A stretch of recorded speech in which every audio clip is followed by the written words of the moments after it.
پرستان کی سرحدوں پر واقع دھندلی وادی ایک ایسی جگہ تھی جہاں پریاں بھی جانے سے کتراتی تھیں، لیکن آرا عام پریوں جیسی نہ تھی۔ اسے پرانی چیزیں اور راز پسند تھے۔ ایک طوفانی رات کے بعد جب وہ ایک گرے ہوئے قدیم درخت کے پاس سے گزری تو اسے مٹی میں دبی ایک چاندی کی نلکی ملی۔ اس کے اندر چمڑے پر بنا ایک نقشہ تھا جس پر عجیب و غریب نشانات بنے تھے۔ پر پریوں کے معروف خزانے کی تلاش میں وہ اب آگے بڑھنے لگی۔ نقشے کی پہلی منزل ستاروں کی غار تھی۔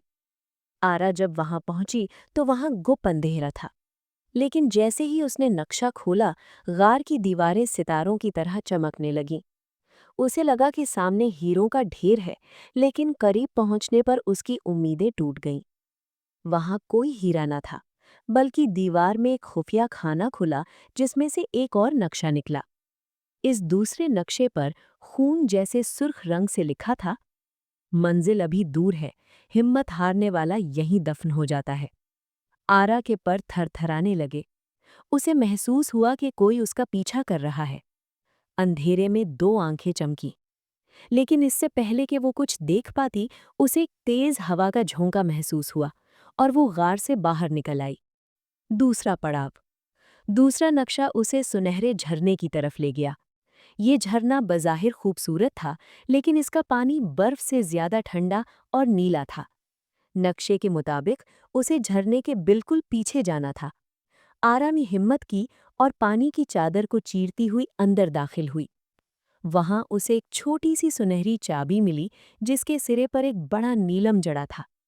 جیسے ہی اس نے وہ چابی اٹھائی، جھرنے کی دیواریں لرزنے لگیں اور ایک بھاری آواز گونجی، تم اکیلی نہیں ہو، تمہارا ساتھی تمہارا انتظار کر رہا ہے۔ تیسرا پڑاؤ۔ آرا اب خاموش پہاڑوں کی بلند چوٹیوں کی طرف بڑھ رہی تھی، جہاں بادل زمین کو چھوتے تھے۔ اچانک اسے دور ایک ہیبت ناک سایہ نظر آیا۔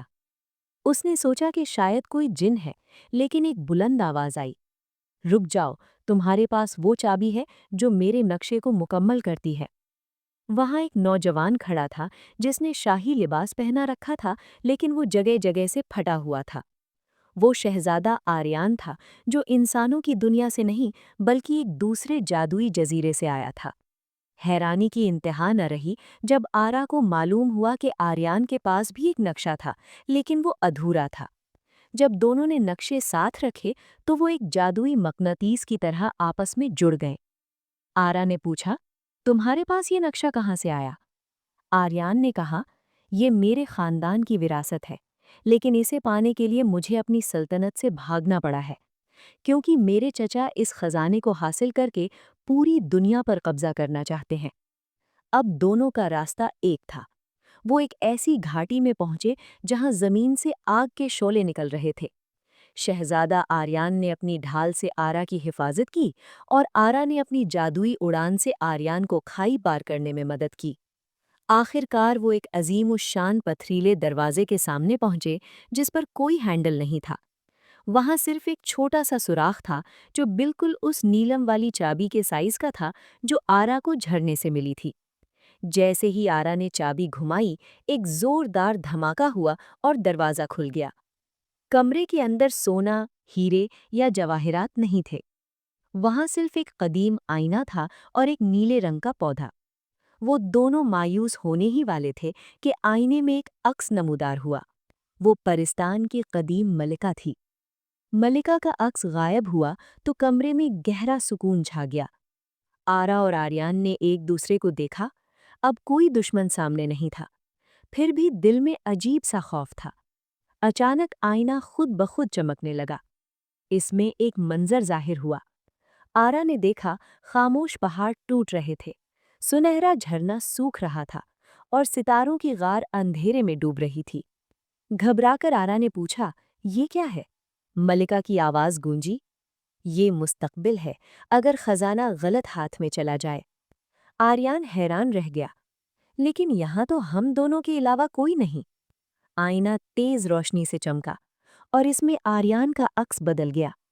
وہ طاقتور بادشاہ بنا کھڑا تھا، تنہا، سخت دل، اس کی آنکھوں میں روشنی نہیں تھی۔ نہیں، یہ سچ نہیں ہو سکتا۔ پھر آئینے میں آرا نظر آئی۔ وہ پورے وادی کو بچانے کے لیے اپنی روشنی قربان کر رہی تھی اور دھیرے دھیرے پتھر بن رہی تھی۔ نرم مگر طاقتور ملکہ کی آواز آئی، یہ خزانہ کسی ایک کا نہیں، اسے لینے کے لیے ایک کو اپنی سب سے قیمتی چیز چھوڑنی ہوگی۔ انتہائی ڈرامائی وقفہ۔ پورا کمرہ روشنی سے بھر گیا۔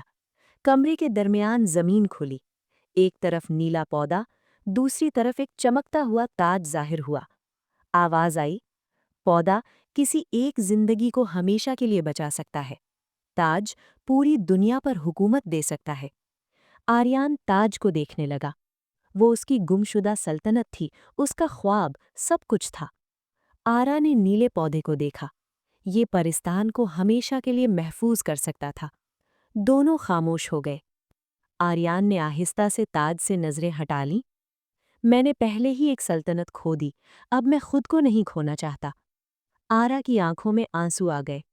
اور میں اپنی دنیا کو بچانے کے لیے تمہیں نہیں کھو سکتی۔ انہوں نے دونوں چیزوں کو چھوڑ دیا۔ جیسے ہی انہوں نے خزانے کو ہاتھ نہ لگانے کا فیصلہ کیا، پورا کمرہ روشنی سے بھر گیا۔ نیلا پودا ہوا میں اٹھا اور اس کے ہزاروں نیلے ذرات بن گئے۔ وہ پورے دھندلی وادی میں پھیل گئے۔ جہاں دھند تھی وہاں آسمانی روشنی چھا گئی، جہاں خوف تھا وہاں پھول کھل گئے۔ آئینہ آخری بار چمکا۔ ملکہ مسکرا رہی تھی۔ تم نے ثابت کر دیا کہ جو طاقت کو چھوڑ دے، اصل طاقت اسی کو ملتی ہے۔ آسمان صاف ہو گیا۔ دھندلی وادی اب روشنی کی وادی بن چکی تھی۔ آریان نے کہا، میری سلطنت کو ایسے دل والی ملکہ کی ضرورت ہے جو دنیا بچانے کے لیے خزانہ چھوڑ دے۔ آرا مسکرائی، اور مجھے ایک ایسے ساتھی کی جو آخری سانس تک ساتھ دے۔ آرا کے پر بدلنے لگے۔ اب وہ عام پری نہیں رہی تھی، اس کے پروں میں ستاروں جیسی روشنی تھی۔ آریان کے لباس پر شاہی نشان خود بن گیا، بنا تاج کے وہ بادشاہ بن گیا۔ دونوں خاموش پہاڑ کی چوٹی پر کھڑے تھے، نیچے پوری وادی روشنی سے جگمگا رہی تھی۔ آریان نے کہا، ہم نے خزانہ نہیں لیا، پھر بھی سب کچھ مل گیا۔ آرا مسکرائی، کیونکہ اصل خزانہ راستہ تھا اور ساتھ تھا۔ آسمان میں ستاروں کی ایک نئی لکیر بنی جو ہمیشہ کے لیے دھندلی وادی کا راستہ دکھانے لگی۔